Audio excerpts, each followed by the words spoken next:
cleaning, and the first thing that came to my mind, because I just watch vlogs and so, is shit, I fell off. Well, she's back. Yeah. Anyways, this, I feel like it needs to be a little bit different, because one of the things when I started this channel, or just pushing out the self-mastery videos and stuff, one of the biggest part of that was coming from this place of my ego.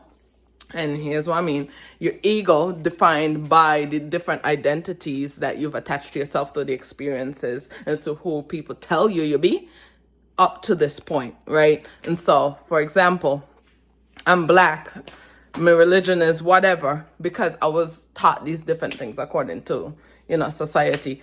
And being Black is a little bit different in terms of that, like, we as a collective have agreed upon separating who we are. And so, okay, I'll take that identity if you want it, but you don't get to assign my values because of my skin color. You don't get to assign what I deserve. You know what I mean?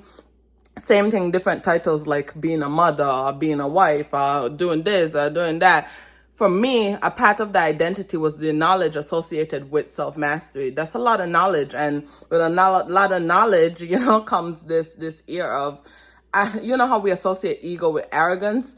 Somewhat just the know-it-all type vibe. And I definitely don't want to give that off. And that's something is that, like, learning who I am, going back to the roots of learning who I am, being more creative, being more free, surrendering to the call of my spirit and being led by my spirit and doing things when I want to, how I want to,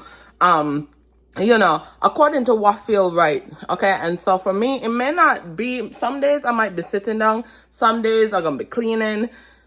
I don't know, but I kind of over just like different constraints that we give people, and I'm at that point in my life where if it doesn't align, then it's not my assignment, and it's just my sign to move it, go a different direction.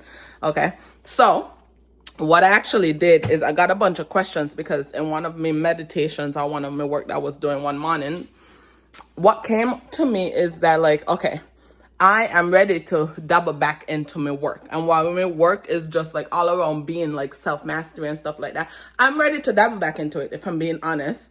But it has to look different. It got to look different.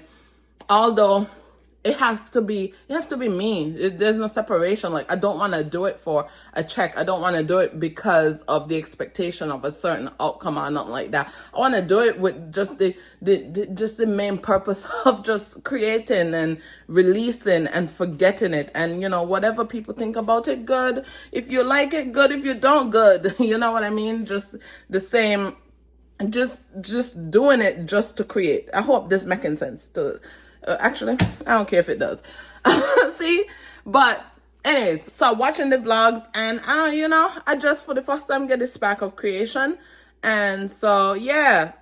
Anyways, but in the meditation, what I was talking about is I came up with these questions, different questions for different area of my life. And I'm like, you know what? If I had to do it over differently, it would just be about me speaking, because a huge part, anybody who's my friend now, is a huge part of my knowledge is the fact that I've lived it.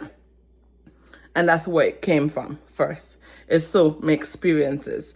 It's not even so much about me teaching it, but me embodying it. And I think that the only way through to that version of me that I want when it comes to my work is through showing you it and through embodying it. And so one of the things that I came up with then is, this thought that I am a thought leader, not because of the knowledge I possess, but because my ability to embody that knowledge, right? And so it's less so much, as I said, about teaching it, but being it.